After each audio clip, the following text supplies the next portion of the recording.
School ছুটি। রাহাতদের মাথায় ঘুরছে এক মারাত্মক প্ল্যান।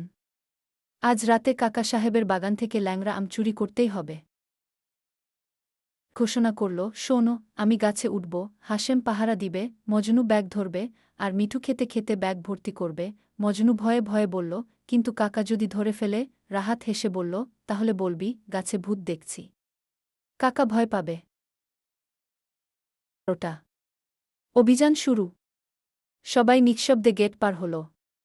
রাহাত গাছে উঠল, হাশেম চোখ বড় করে পাহারা দিচ্ছে, মজনু ব্যাগ ধরেছে, আর মিঠু? সে তো 3টে আম খেয়েই ফেলেছে।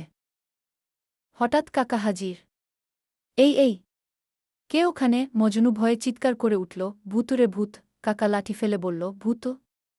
কোথায়? রাহাত বলল, এই যে আমের আড়ালে বসে আছে। দৌড় দিল। রাহাত গাছ থেকে লাফ দিল, মজনু ব্যাগ ফেলে পালালো, মিঠু দৌড়াতে দৌড়াতে মুখে থাকা আমটা গিলে ফেলল।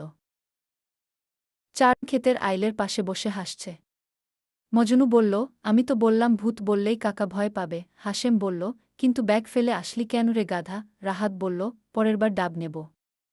ওটাই ভূত থাকে না। ভূতের ভয় দেখিয়ে আম চুরি হয়, কিন্তু ব্যাগ না থাকলে লাভ নাই।